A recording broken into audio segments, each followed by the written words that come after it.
who was himself a great athlete in his time, says, if you don't have confidence, you'll always find a way not to win.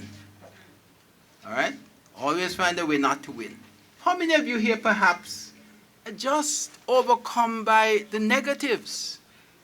You feel that, well, I can't do it. I mean, there's no point even trying. But you recognize that if you took a positive view of your own talents, your own ability, and the contribution which you can make, then you'd be forever trying. You'd be forever trying.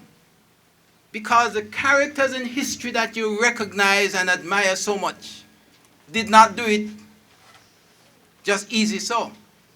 They had to overcome many, many difficulties. They fell down and they got up again. They suffered their reversals and they were prepared to move on. Such was their confidence, such was their courage.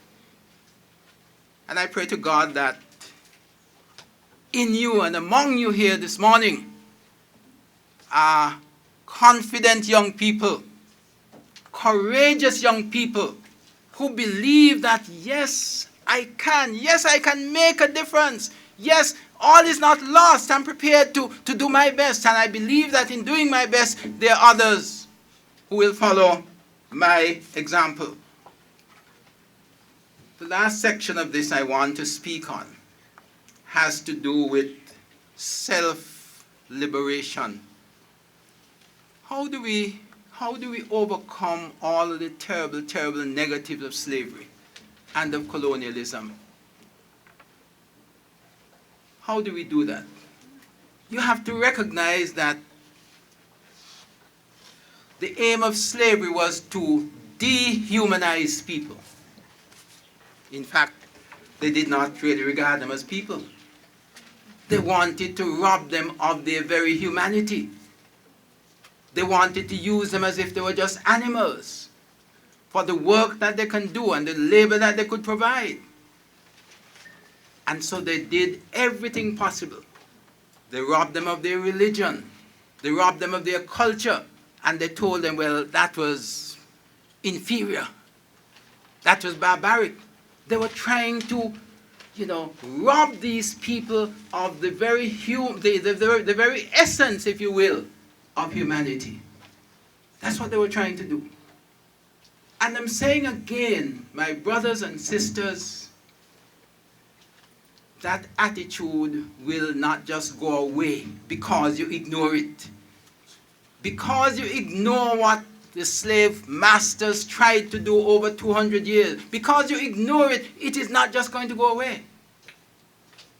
We have to have a positive strategy in order to overcome all of those negatives.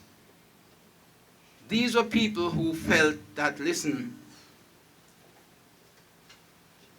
Master knows best, and therefore you're not expected to think, even though you had a brain. These are people who tried what was known as divide and rule. Keep them divided. Play one off against the other. I'm saying these are the tools which the slave owners used in their time. We have to recognize them as what they are, what they were at the time, and what they are still. Because what is truly troubling about modern Caribbean society, including St. Kitts society, is that so many of the tools which were employed by the slave owners continue to be used today. Instead of striving for unity, we are using division. Instead of empowering people and getting them to understand that, listen, your destiny is in your hand. God has given you gifts and talents, and it is for you to develop those gifts and talents. It is as if you're to remain dependent. And not surprisingly, there are things which some people do not wish to do for themselves. They want the government to do this or somebody else to do it. And that kind of dependency is not healthy. But these are all born out of a slave society. So the big challenge now The big challenge now is how do we try to liberate our minds? I think this is all part of the process. Unless you know your history, unless you can take pride in it, unless you have a strong sense of self, your own worth, your own dignity, then you're just going to be, swept along by events. But if you have a sense of your own worth, your own importance, that you have a particular role, that God has put you in this world for a purpose. You have a purpose. You have a destiny. And it is important for you to work in order to develop those talents and those gifts and those graces. Marcus Garvey, I'd say the last word to him. Marcus Garvey, remarkable man, and you have to read what he said. You have to read what others who understood him have said, and not to read what the oppressors said about him, because most of them would say, well, he was a racketeer, he was this, he was that, he was the other. But the man had such tremendous vision, because what he wanted to do was to bring about a unification of the entire African race. And to the extent that that could not be accommodated in the West, in the United States, that is why he talked about going back to Africa, so that in Africa they would be able to promote the spirit of racial pride and love. How we need that. A sense of a spirit of racial pride and love. Somebody has said that of all the terrible things which slavery did to our ancestors, perhaps the worst thing which it has done is to leave us with a sense of self-hatred. Anybody here hate themselves? Do you hate yourself? Do you hate yourself? Or do you love yourself? From your hair, your nose, your lips, right down? Because you see, you got to be careful. You've got to be very careful, because they tell me that a few $1 billion are spent by black people in the United States to do something about their hair, their looks, their whatever else. So now, if you love yourself, why is it you're spending so much money on wanting to be somebody else or to look in a different way? All right? So we have to watch that. We have to love ourselves for who we are. We have to love our brothers and sisters and not be guilty of this, what has become known as black on black crime, where black people killing, their own brothers and sisters as if they were flies, having no respect for them, no reverence for life. This is the message which I think Marcus Garvey was trying to get across. And he had the vision that, listen, if only I could raise the money, if only I can buy these wonderful ships and establish the Black Star Line, then our people will be going back home. And in that home of Africa, they will be able to demonstrate to the rest of the world something of what Africa was in the early days, when Africa was the cradle of civilization. That was his vision. And so Marcus Garvey was the one who said, in terms of advocating the liberation of our minds, he said, I quote, "We have outgrown slavery, but our minds are still enslaved to the thinking of the master race. Now, take the kinks out of your mind instead of out of your hair."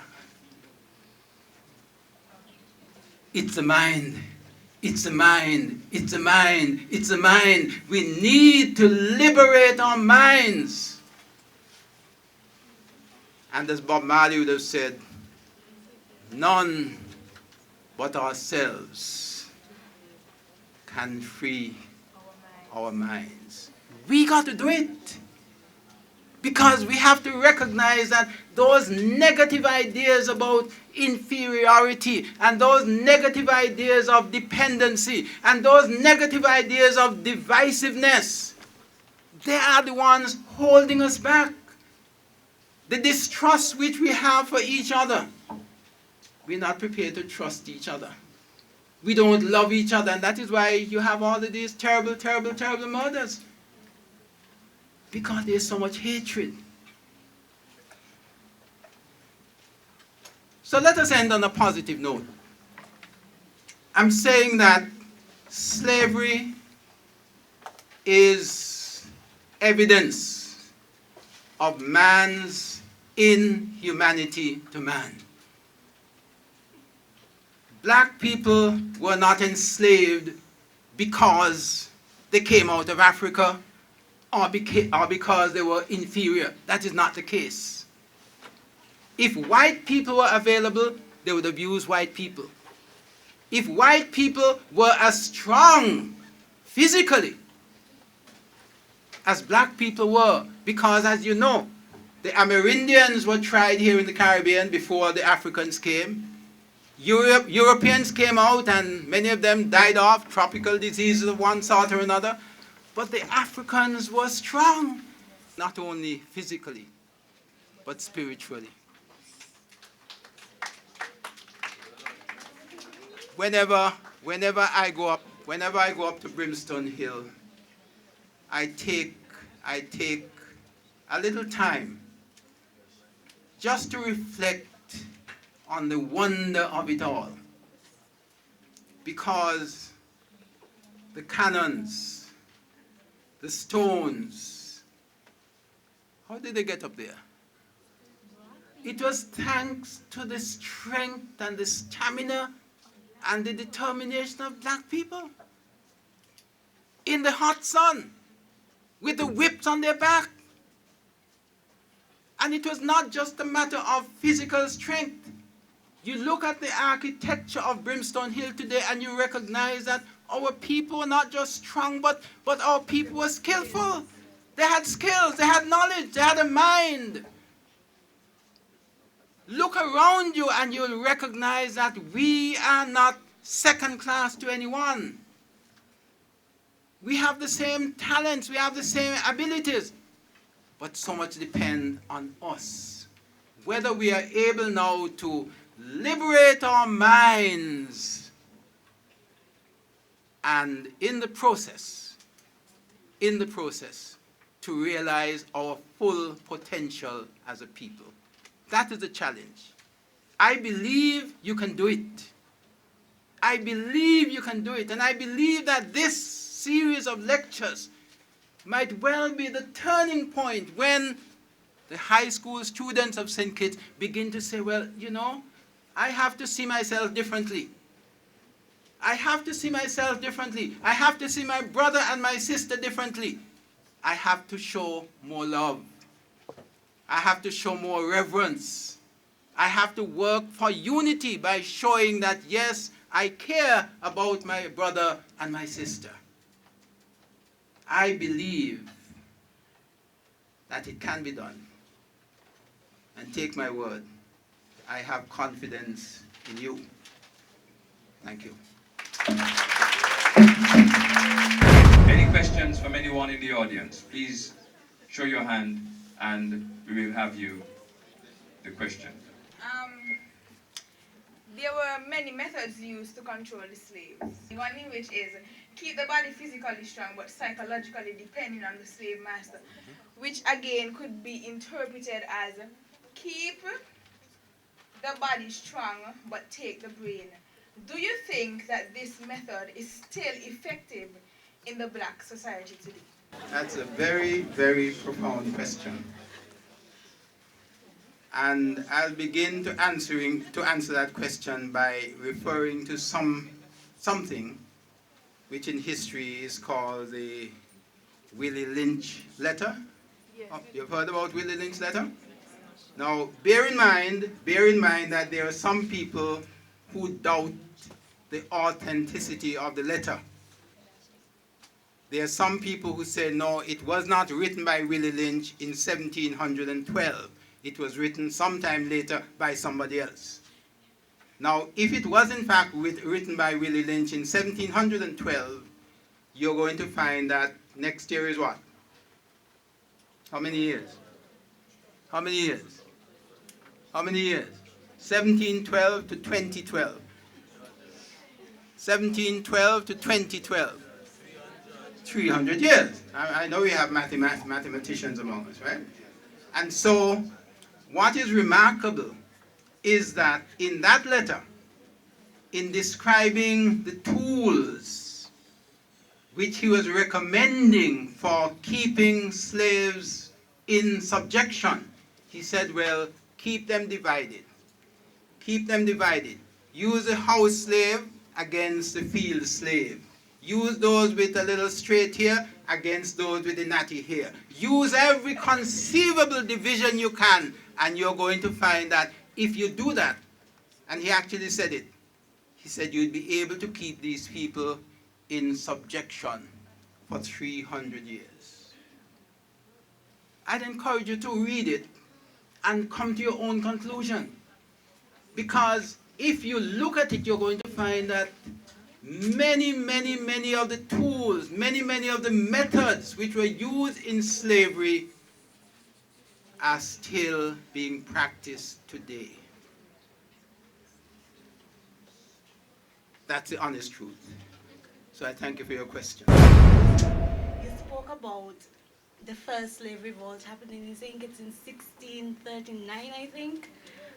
I would like to know where I can find some information on that so I can do some further reading. I hope I have the date right, but I'm pretty certain it was 1639. The first source I would recommend is the Heritage, what used to be Heritage Society, the National St. Christopher Trust. What used to be Heritage Society at the Treasury Building. I'm sure they have literature on it. I recall getting from them a pamphlet a few years ago giving specifics, of the particular slave revolt. Right? The point of that, I'm not advocating rebellion and revolt and riots, okay? I'm not advocating that. But I'm saying that, as early as then, not in Jamaica, not in Barbados, not anywhere else, it was in St. Kitts. And I'm saying there's something about the soil and the environment of St. Kitts that seemed to bring that out in our people, starting way back in 1639. We come on down to 1834. We had problems in 1896.